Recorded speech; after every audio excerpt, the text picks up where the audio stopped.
Hi, everybody. Today we're going to look at our first StatCrunch assignment. Now, I said that you should have signed up for StatCrunch as soon as you can. If you looked on your news item, the link to sign up is there. So let's take a look at some things we're going to do for our first assignment. Our first assignment is pretty basic. So I'm going to share the screen.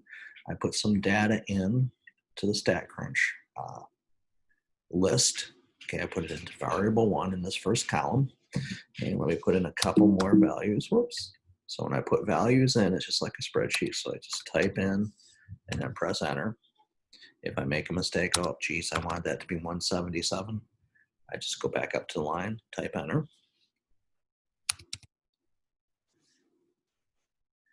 Okay. And now if I want to name this, I'll name it. So these are going to be car links. You're going to get this. You're going to get this data in an email along with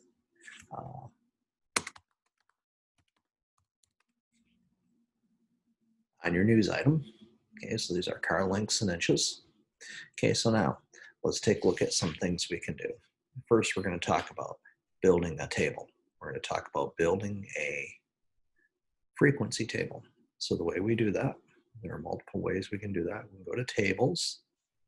Okay, under the stat menu, tables,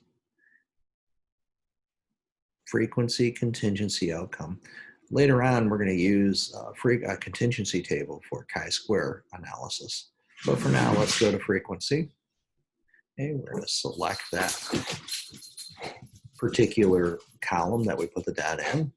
We're going to select the type of frequency table we want. So let's select frequency. If I want to do two things, I could hold down Option and Shift, and it selects both. So I'm going to select relative frequency, and I'm going to compute.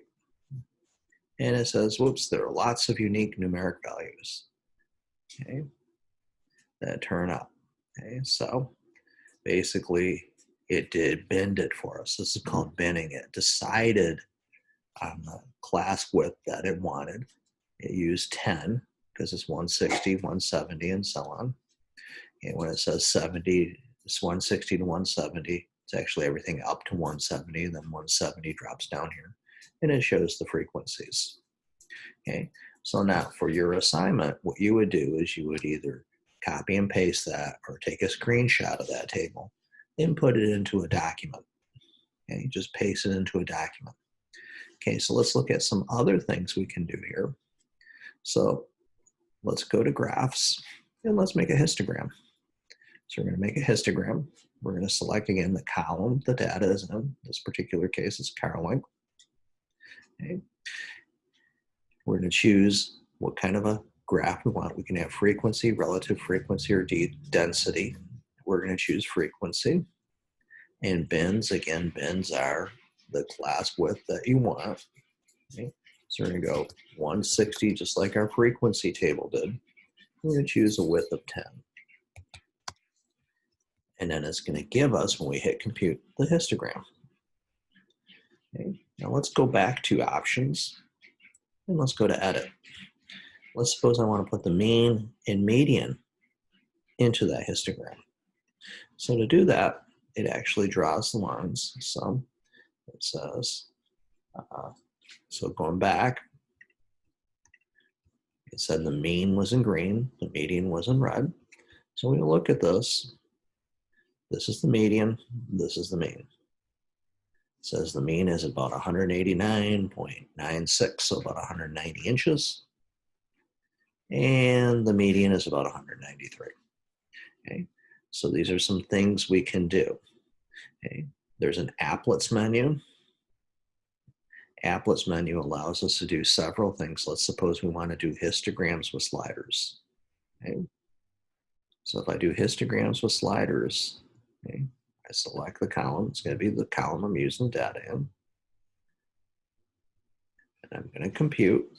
And down here, it allows me to change the bin length and the start. So the width, I'll change maybe to 15. And it changes significantly the histogram. I could change it down to say 8, and it changes the histogram. I think our histogram with 10 probably was the best design. Okay. So after we construct that histogram, like we did before, this is the histogram we constructed.